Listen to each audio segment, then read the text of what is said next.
Hey സിനിഫൈൽസ്, അപ്പോൾ എല്ലാവർക്കും എൻ്റെ ചാനലിലേക്ക് സ്വാഗതം. നമ്മുടെ സെപ്റ്റംബർ 26 OTT മഴ എന്നാണ് നമ്മുടെ 4 മലയാള സിനിമയാണ് റിലീസ് ചെയ്യാൻ പോണത്. ആദ്യത്തെ സിനിമ നമ്മുടെ മനോരമ മാസികയുടെ OTT റിലീസ് ചെയ്യുന്നത് നമ്മുടെ സർക്കിട്ട് എന്ന സിനിമയാണ്.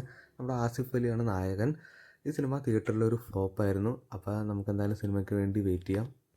അടുത്ത സിനിമ നമ്മുടെ ഹൃദയപൂർവ്വം എന്ന സിനിമയാണ്. നമ്മുടെ സത്യൻ അന്തിക്കാടും മോഹൻലാലും ഒന്നിക്കുന്ന സിനിമ. ഈ സിനിമ തിയേറ്ററിൽ വൻ വിജയം തന്നെയായിരുന്നു. സെപ്റ്റംബർ 26 ഈ സിനിമ ജിയോ ഹോട്ട്സ്റ്റാറിലൂടെ 5ഓളം ഭാഷയിൽ OTT റിലീസ് ചെയ്യുന്നുണ്ട്.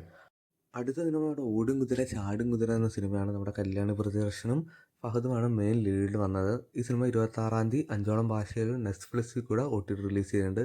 ഈ സിനിമ തിയേറ്ററിൽ അത്യാവശ്യം നല്ല രീതിയിൽ ഫ്ലോപ്പ് തന്നെയായിരുന്നു. അടുത്ത സിനിമ എല്ലാവരും കാത്തിരിക്കുന്ന സിനിമയായിരിക്കും നമ്മുടെ സുമതി വളവ്. ഈ സിനിമ നമ്മുടെ C5 സെപ്റ്റംബർ 25 തന്നെ OTT റിലീസ് ചെയ്യുന്നുണ്ട്. സിനിമ 5ഓളം ഭാഷയിൽ തന്നെ OTT റിലീസ് ചെയ്യുന്നുണ്ട്. മാളികപ്പുറത്തിന് ശേഷം മാളികപ്പുറം ടീം തിരിച്ചു വന്ന ഒരു സിനിമയാണ് നമ്മുടെ സുമതി വളവ്. അപ്പോൾ ഇതുപോലത്തെ OTT വാർത്തകളും റിവ്യൂസ് അറിയാൻ വേണ്ടി ചാനൽ സബ്സ്ക്രൈബ് ചെയ്യുക, കൂടെ സപ്പോർട്ട് ചെയ്യുക.